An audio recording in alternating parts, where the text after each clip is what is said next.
nyonyo nyini dala kale.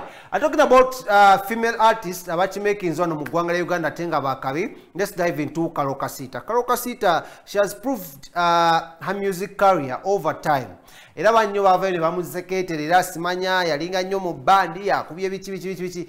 But trust me, bolemera ku kintu omulala n'okijjamu ekintu ekirungi. So we are always following up n'abayimbi bamwe, and one of these nights twagwa ku mwana muwala amanyiddwa nga Karol Kasita Mamasita Mama.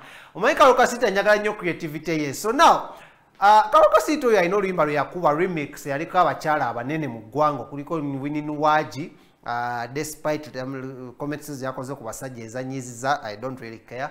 Then Vinka, another boss manja akayimba kabakaita chekecha remix. So yagenza okulaba akayimba kano katandise okuba nga akaddirira akagwako n'agamba ndowozezza ki. So she got the two ladies n'abatwale wa Atin Pro again. Omanya Atin Pro yakola studio just okurecordingira mu live mix ngo ebyuma bikuba live no recordinga n'amalowoozi gali live. So ne bakola chekecha live mix empia, and it's, trust me, Winnie Waji sounded really awesome.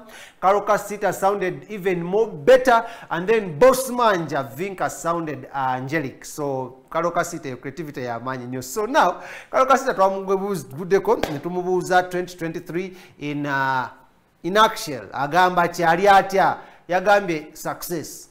Netumugambe eby'omwana n'agamba anytime Holland just come down omwana wange mukama mwebaza mpo omwana omulenzi omulungi nendaba muno King Smith kyali wange nenga lwaki simutuuma King ne mutuuma King era sawa eno nja kukola no unveiling ejokuba ey'amanyi mu ggwanga lya Uganda, because right now nyinza unveiling ne mumuvuma of which tebimukwatako because omwana tajja tegeera oba mwamuvuma temwamuvumye. So Karol Kasita had really a lot to say about the baby mutabani we amanyiddwa nga King kinasinza okusimbako nyesira bino ebya music approvinze over time. In a successful concert with no doubt yakikuba, the lights were on track, dancers wali ku track, enyambala ali on track. Kadisia tetumanyi mukama kyaleta ne Karol Kasita yagutandise bulungi nnyo ne chekecha live remix okisekedde bunyo. So kankwe Karol Kasita atubulire mama sita atubulire ku mwana wa manyiddwa nga King plan kizaina alinze kitongole kuvayo kimusponsoring am unveiling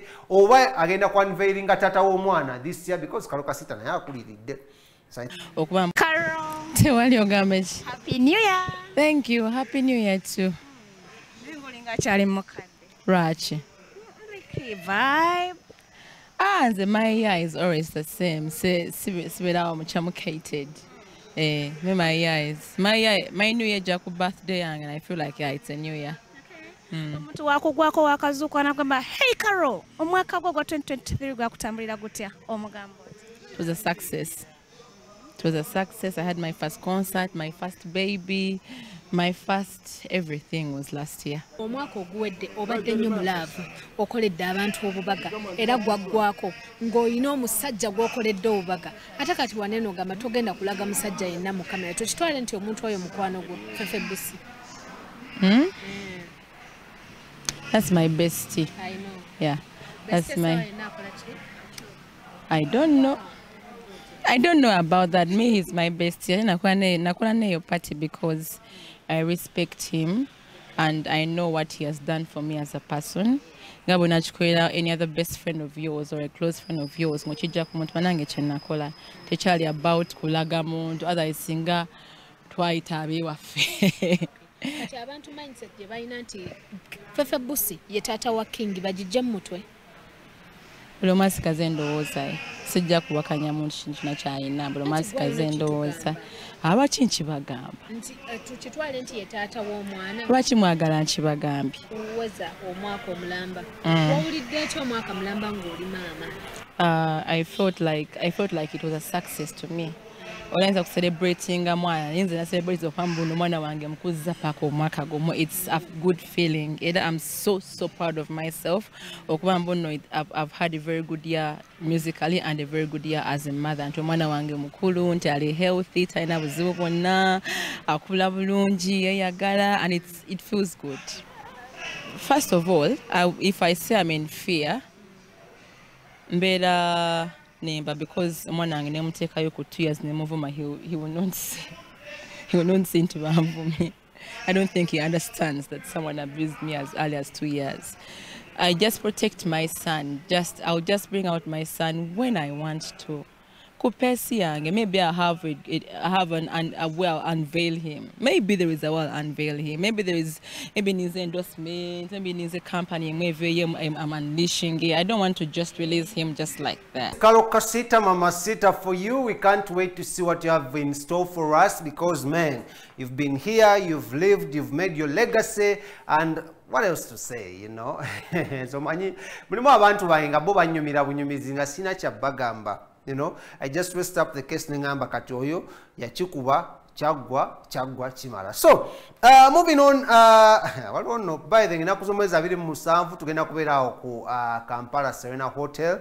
That is David Lutalo mu Babongote concert. You know, soka, you know, Feffe maker David Lutalo all the same weekend tugenda chikuba. So abanjagala red carpet hosts fully reloaded ngenda kubeera ku Serena ngenda kuzomeza 27 mujjo kunsanga bondaba mpubirako ngambe yaman king whatsapp mkulaba auna njagamba njakukola bweti yekiri. So anyways, tuyina mwana mulenzi MunG on our lineup today. Is been off the grid for some time, I think 1 year 2 years nga tetumulaba. MunG oyo yalina style gye yaleetawe eyiye yekka mu music industry. Mujuke yasookera mu Baboon Forest, then najja nakola ekibiina ekyekimanyidda nga Kunta Kinte, yatuwa akayimba akasinga otunyumire gye mu COVID yawo. Bakayita ata producer yatuwa akayimba mu COVID yawo akatunyumire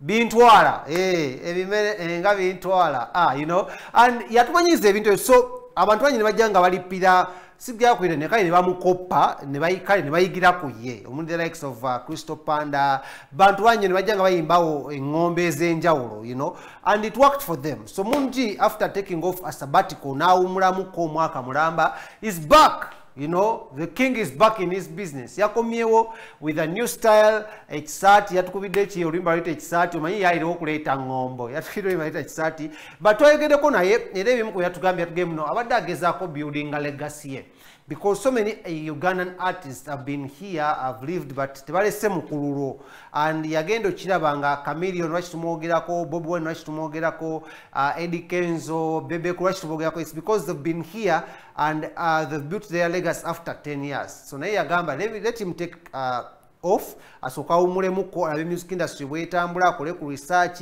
yezimbemuko omuntu ategeere muno waba MunG wako mujjukira bagenda mujjukirira kuki ku music, ku sente, ku bakazi balina, ku baana bazadde, kuki, you know, buli omu alina okubako kye bamujjukirako. King Smith bamujjukirira kuki ku birungi byakoledde abantu, shows zaakoze, ontegeddewo nnyo n'oluzungu lwayogedde Uganda yonna okurepresentinga bannamawulire. Kati katugende wa MunG tulabe ye ayagala bamujjukirire kuki okitegedde. Then we'll be right back tugende ate mu kalebule ndyoke nkusosotolere emboozi ya Katereya ne Kando.